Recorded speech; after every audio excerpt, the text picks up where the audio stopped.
화제의 인물을 통해서 그 이슈를 들여다보는 피플 인사이드 시간이고요. 오늘은 자본시장 뉴스 더벨의 김병인 기자와 함께 이야기를 나눠볼 겁니다. 어서 오세요. 안녕하세요. 네, 안녕하세요. 오늘 그 삼성그룹 이건희 회장 이야기를 준비를 하셨더라고요. 와병 상태로 오랜 기간 좀 병상에 계신 걸로 알고 있는데, 와병 상태에서 취임 30주년을 맞았어요. 예, 맞습니다. 지난 1일입니다. 그 이건희 회장의 취임 30주년이 되는 날이었는데요. 이 회장의 부친인 고 이병철 삼성그룹 창업주가 1987년 11월 19일 갑작스럽게 별세를 하게 됩니다. 네. 이 회장인 그때 당시 12일 만인 1987년 12월 1일에 그룹을 물려받았습니다. 당시 그 이건희 회장의 나이는 46세였는데요. 삼성그룹은 취입 30주년과 관련해서 그 5분 30초짜리 동영상만 틀었을 뿐 그 별다른 행사는 갖지 않은 것으로 그렇게 전해지고 있습니다. 그러다 보니 저희도 좀 늦게 이 소식을 접했던 것 같네요. 과거를 한번 떠올려 보죠. 이건희 회장의 부친인 이병철 창업주가 별세를 했을 때 이건희 회장은 사실 장남이 아니라 삼남이었는데도 불구하고 셋째 아들이 그룹을 물려받았기 때문에 또 그 당시에도 많은 화제를 일으켰을 것 같아요. 예, 맞습니다. 이병철 그 창업주의 슬하에는 그 이맹희, 그래 이창희, 이건희 회장 이렇게 남자는 셋이 있습니다. 이맹희 그 같은 경우는 CJ그룹의 명예회장을 지냈고 이창희 그 형 역시 전 사양그룹의 회장을 지냈는데요. 삼남 이건희 회장이 그 삼성그룹 물려받으면서 많은 주목을 받았던 건 사실입니다.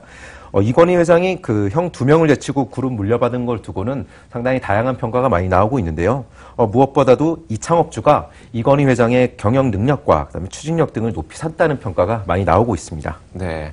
아버지가 그러니까 삼남의 경영 능력을 보고 삼남에게 물려주고자 했던 것으로 이제 추정이 된다는 건데, 그럼 실제로 물려받고 나서 이거 질문을 해도 답변은 너무나도 뻔할 수도 있겠지만 한번 30년간의 경영 평가를 들어볼까요?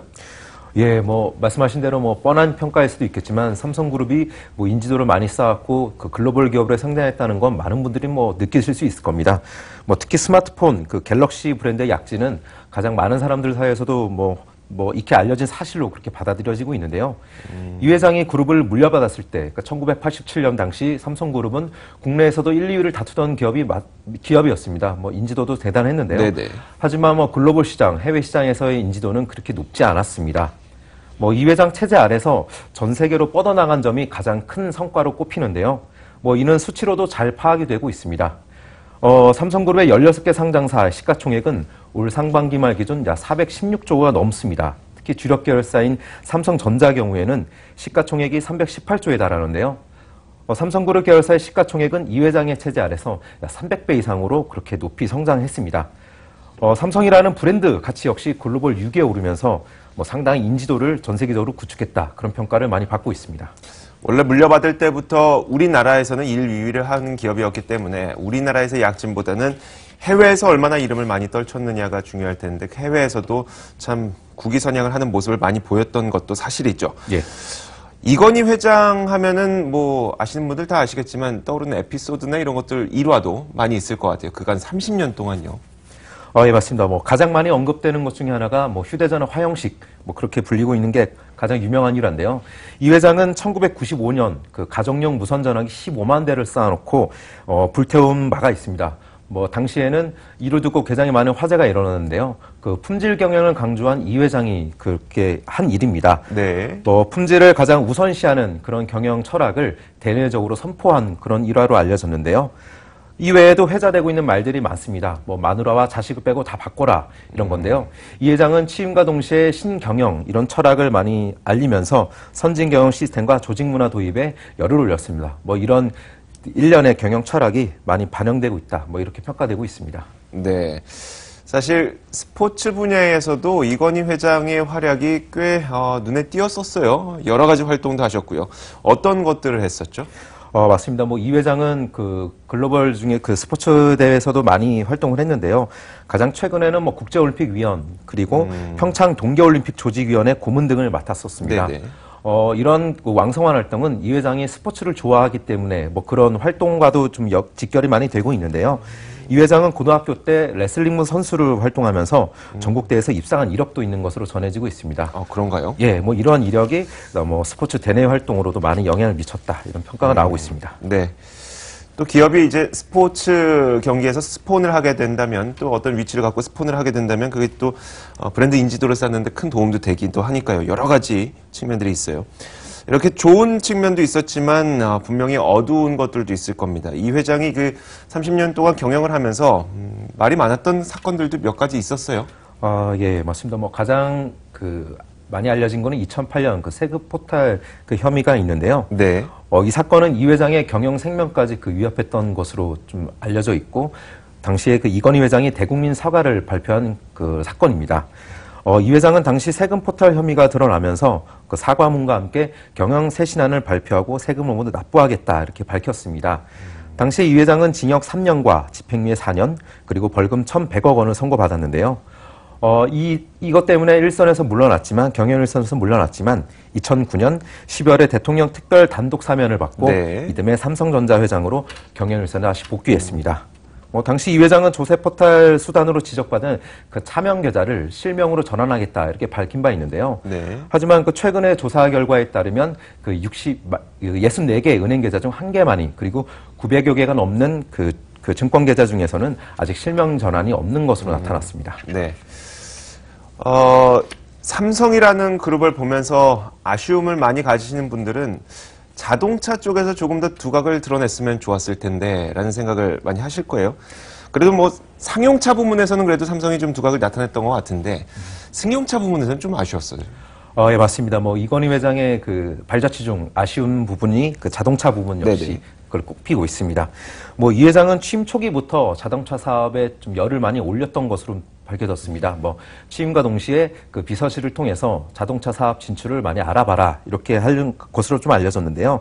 초기에는 그 기아 자동차를 인수하려고 시도는 했지만 여기에 좀 실패하면서 일본의 닛산 자동차와 기술 협력을 맺고 삼성 자동차를 만들었습니다. 네. 삼성그룹의 자동차 사업에 뛰어들었지만 뚜렷한 성과는 말씀하신 대로 많이 못 냈는데, 자동차 사업에 뛰어든 건 역시 그 이건희 회장이 자동차를 굉장히 좋아하기 때문에 그런 평가가 많이 나오고 있습니다. 이 회장은 미국 유학 시절에 1년 반 동안 자동차를 6차례 바꾸면서 직접 분해하고 해부하고 내부 구조를 파악했다. 이런 일화가 많이 나오고 있는데요. 이렇게 좀 자동차에 대한 관심이 많아지면서 자동차 사업에 뛰어든 것으로 그렇게 알려지고 있습니다. 네, 알겠습니다. 자, 이렇게 30년간의 이건희 회장 취임 30주년을 기념해서 한번 이야기를 들어봤고요. 다음은 롯데그룹 한번 들어볼게요. 최근 신동주예요. 신동주 일본 롯데홀딩스 부회장의 부인인 조은주 씨의 관심이 쏠리고 있다고 하는데 무슨 일이 벌어지고 있는 겁니까? 예, 신전 부회장의 아내 조은주 씨가 최근에 광윤사의 등기이사 명단에 이름을 올렸습니다. 한 언론 보도에 따르면 조 씨는 온 6월 28일 이사회에 취임한 뒤 지난달 7일에 정식으로 등기를 했습니다. 광윤사는 한일 롯데그룹 지배구조의 그 정점에 올라 있는 회사인데요. 네네. 최근에 그 경영권을 두고 형제 간의 적잖은 갈등을 나타내고 있는 롯데그룹에서 그 조 씨의 등장에 여러 가지 관심이 많이 쏠리고 있습니다.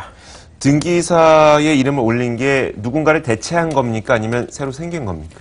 새로 대체한 건 아니고 기존의 인물을 대체한 건데요. 네네. 이는 그 신동주 그 전 부회장의 아버지죠. 그 신격호 롯데그룹 명예회장의 것입니다. 네네. 신 명예회장은 올 6월 1일 그 성년 후견인 확정 판결을 받으면서 롯데그룹 계열사 등기 임원에서 줄줄이 물러났습니다. 마찬가지로 그 광윤사 이사 자격도 상실했는데 이 자리를 그 신동주 전 부회장인 그 조은주 씨가 대신 차지하기도 했습니다. 이 자리에 올라선 게 무슨 의미입니까? 경영을 하겠다는 겁니까? 아니면 다른 의미가 있는 겁니까? 처음에 그 조은주 씨가 그 외부로는 많이 노출이 안 됐지만 2015년 즉 롯데그룹 네. 경영권을 그 갈등이 일어나면서부터 많이 외부에 노출이 됐습니다. 때문에 이를 두고 그 조 씨가 그 갈등을 한 것을 두고 신동주 전 부회장이 그 아버지가 사실상 그 경영권에서 그 이탈했기 때문에 네네. 자신의 그 부인을 파트너로 삼아서 경영권 확대에 나서지 않겠냐 이런 평가가 많이 나오고는 있습니다. 앞으로 조 씨의 행보까지 들어보죠. 조 씨는 그 신전 부회장이 국내에 설립한 그 SDJ 코퍼레이션의 그 등기 임원에도 선임된 상태인데요. SDJ 코퍼레이션은 조 씨와 신 명예회장을 지난달 5월 기타 비상무이사로 선임해 등기를 마친 상태입니다. 때문에 앞서 언급한 듯이 그 조 씨의 그 행보에 대해서도 많이 관심이 쏠리고 있는데요. 최근에 그 오너일가에 대해서는 그 재판도 진행 중이기 때문에 조 씨뿐 아니라 오너일가 네네. 전체 그 상황 하나하나에 좀 관심을 가질 필요가 있겠습니다. 네, 알겠습니다. 자본시장 뉴스 더벨의 김병윤 기자였습니다. 오늘 말씀 고맙습니다. 네, 감사합니다. 자, 저희 경제시사 토크 사이다도 여기서 인사드리겠습니다. 내일 오전 11시에 찾아뵙겠습니다. 시청해주신 여러분 고맙습니다.